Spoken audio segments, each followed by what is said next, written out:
Pharmacist पर भी आपको जानकारी दे देते हैं, क्योंकि 185 के करीब ये अभ्यर्थी हैं जो अपने नियुक्ति ऑर्डर्स को लेकर इंतजार कर रहे थे और पिछले कल ही ये ऑर्डर्स जारी हो चुके हैं। 185 अभ्यर्थियों को नौकरी मिल गई है, लेकिन 15 दिन के भीतर इन्हें ज्वाइनिंग करनी होगी और कॉन्ट्रेक्चुअल बेस पर ये ऑर्डर्स जारी हुए हैं, यानी कि अभी कॉन्ट्रैक्ट आधार पर इनकी नौकरी लगी है। 2 साल का कॉन्ट्रैक्ट पीरियड होगा, फिर ये रेगुलर होंगे, लेकिन 15 दिन के भीतर ज्वाइनिंग देने के लिए कहा गया है। और इन्हें भी लंबा इंतजार करना पड़ा, वो इसलिए क्योंकि पहले एक बार नियुक्ति ऑर्डर जारी हो गए थे, लेकिन 24 घंटे के भीतर ही उन्हें विड्रॉ कर दिया गया, जिसके बाद से लेकर ये इंतजार में ही थे। 2 रोज पहले हमने ये जानकारी दी थी कि जल्दी ही ये ऑर्डर्स जारी होने वाले हैं, तो अभी फिलहाल पोस्टिंग स्टेशन इनके सामने आ चुके हैं। देखिए, एक मेडिकल कॉलेजेस पर भी बड़ा फैसला हुआ है। सीएम सुक्खू की अध्यक्षता में आज मीटिंग हुई है और आईजीएमसी में टांडा मेडिकल कॉलेज, यानी कि ये 2 अस्पतालों में क्या क्या सुविधाएं बढ़ाई जानी चाहिए, कौन सी मशीनरीज की कमी है, इसे लेकर फीडबैक मुख्यमंत्री ने ली है। जल्द से जल्द वहां पर सभी सुविधाएं दी जाएं, सभी स्वास्थ्य सुविधाएं सुनिश्चित की जाएं, ये मुख्यमंत्री ने आदेश जारी कर दिए हैं।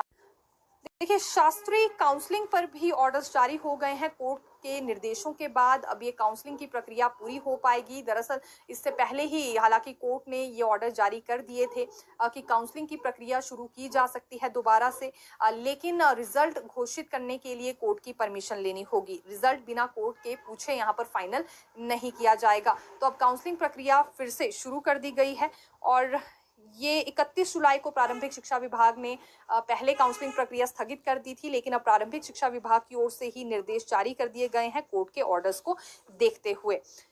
तबादलों पर देखिए प्रतिबंध लगा दिया गया है। 5 अगस्त से ये ऑर्डर्स भी लागू होने वाले हैं। कार्मिक विभाग की ओर से ये अधिसूचना जारी हो गई है, लेकिन इस बीच राहत भरी बात यह है कि कुछ एक के ट्रांसफर केसेस को लेकर जो प्रोसेस जारी था वो अभी अगले 2 दिन बिल्कुल कंटिन्यू रहेगा, लेकिन नए सिरे से अगर ट्रांसफर नोट्स आते हैं या प्रस्ताव आते हैं तो वो नहीं होने वाले हैं। पूरी तरह से इसमें प्रतिबंध लगाया जा रहा है। 5 अगस्त के बाद फिर से एक दफा ट्रांसफर्स पर बैन लग गया है और जो भी यहाँ विभाग अध्यक्ष हैं, प्रशासनिक सचिव हैं, उन्हें मुख्य सचिव की ओर से निर्देशों में स्पष्ट ये कर दिया गया है कि पूरी तरह से पालन किया जाए इन आदेशों का। इसमें कोई भी गलती नहीं होनी चाहिए और ना ही कोई लापरवाही बरती जाए। अगर ऐसा होता है तो बात प्रशासनिक सचिवों पर, विभाग अध्यक्षों पर यहाँ पूरी तरह से बन आएगी। तो यानी कि कड़ाई से अनुपालन करने के लिए कहा गया है इन निर्देशों का। कैबिनेट बैठक 8 अगस्त को होने वाली है और 2 बड़े मुद्दों पर चर्चा होगी मुख्यमंत्री सुखविंदर सिंह सुक्खू की अध्यक्षता में, क्योंकि ठीक 12 बजे से 8 अगस्त को ये कैबिनेट बैठक बुलाई गई है। इसमें पहली बात पुलिस भर्ती को लेकर करना चाहेंगे। एक बार फिर मामला जा रहा है कैबिनेट में। कारण ये है कि भर्ती नियम तो फाइनल हो गए, लेकिन लोक सेवा आयोग को जिम्मा दिया गया है लिखित परीक्षा का। ये आप सभी भी जानते होंगे कि क्लास 3 की भर्तियां लोक सेवा आयोग की ओर से तो नहीं करवाई जाती है, और अगर बीच में कोई केस ऐसा आता भी है तो एग्जम्पशन फ्रॉम कंसल्टेशन के दायरे में उसे लाना पड़ता है।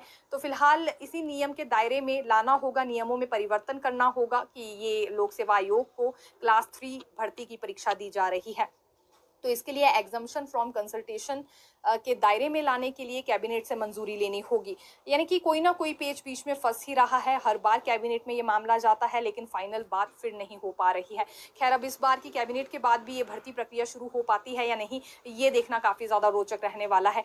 दूसरी बात, उन 21 पोस्ट कोड्स को लेकर करना चाहेंगे जो बिना FIR वाले हैं, और मुख्यमंत्री सुक्खू को अधिकृत किया गया था इन पोस्ट कोड्स पर फैसला लेने के लिए। तो देखिए, कार्मिक विभाग के पास ये फाइल आ गई है और कार्मिक विभाग की ओर से राज्य चयन आयोग को 2 दिन में भेज दी जाएगी। अगला प्रोसेस फिर इन 21 पोस्ट कोड पर शुरू होने वाला है।